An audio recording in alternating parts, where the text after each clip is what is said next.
when we started this game from the onset, I was like, which kind of game is? But with all the parts involved in the question in the game, it seems very familiar. It's something that we are in. It's something that we are living with it, and that's the fact.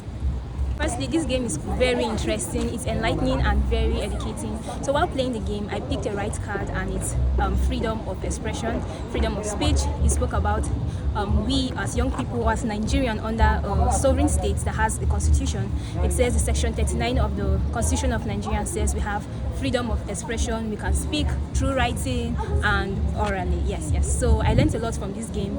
It educated me on so many things. It helped me to understand how community impact can change the lives of people within our community. And if we align ourselves with the SDG goals, it will also help us, create this change faster and eradicate poverty, talk more about equality and a lot of things. Just basically the 17 SDGs, yeah. Thank you. Thank you. I think when we initially started the game, I picked somebody on it, which was like, me, disabled person.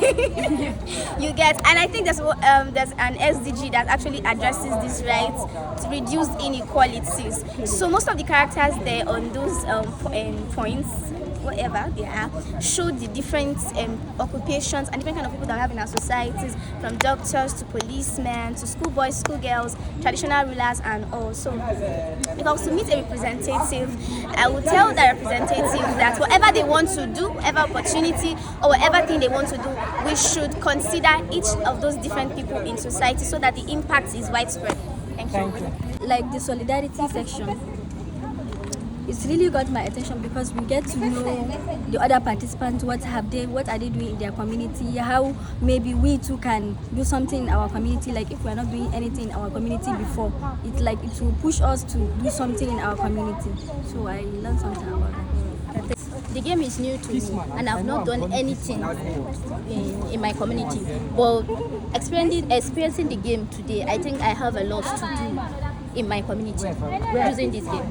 Thank you very much. My name is Umar Abubakar Sadiq, and this is awesome. The game is beautiful. But before I advocate for my representative on what to do, I think if we have this game in our indigenous dialect, like I'll share with my brother Ismail, in Hausa languages and maybe other language, it will go a long way to teach children, not youth now, children in primary and secondary school on human rights, on SDGs, and any that you could think of. Then moving to the part of what should I recommend to my representative, I think it should be adopted because one, most people out there don't even know their rights. All right, so if human right is not civic education, if human right is hammered on assemblies in schools, we will do more for our society, for our country. And lastly, I think outside the human rights, SDGs. We're sharing earlier during the program that Northwest, while we're here, 2030, when the goal will be over, we can't get 1/3 of all these goals. So it means things like this game, more hands should be on deck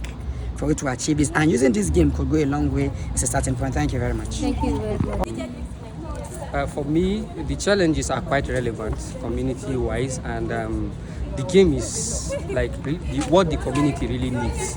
You see, as my brother was sharing, there's a huge gap between policy and implementation, especially around SDGs, and we are talking about 2030 as the goal to achieve this goal. So I think with initiatives like this, translated into local dialect and local indigenous languages, it will really go a long way.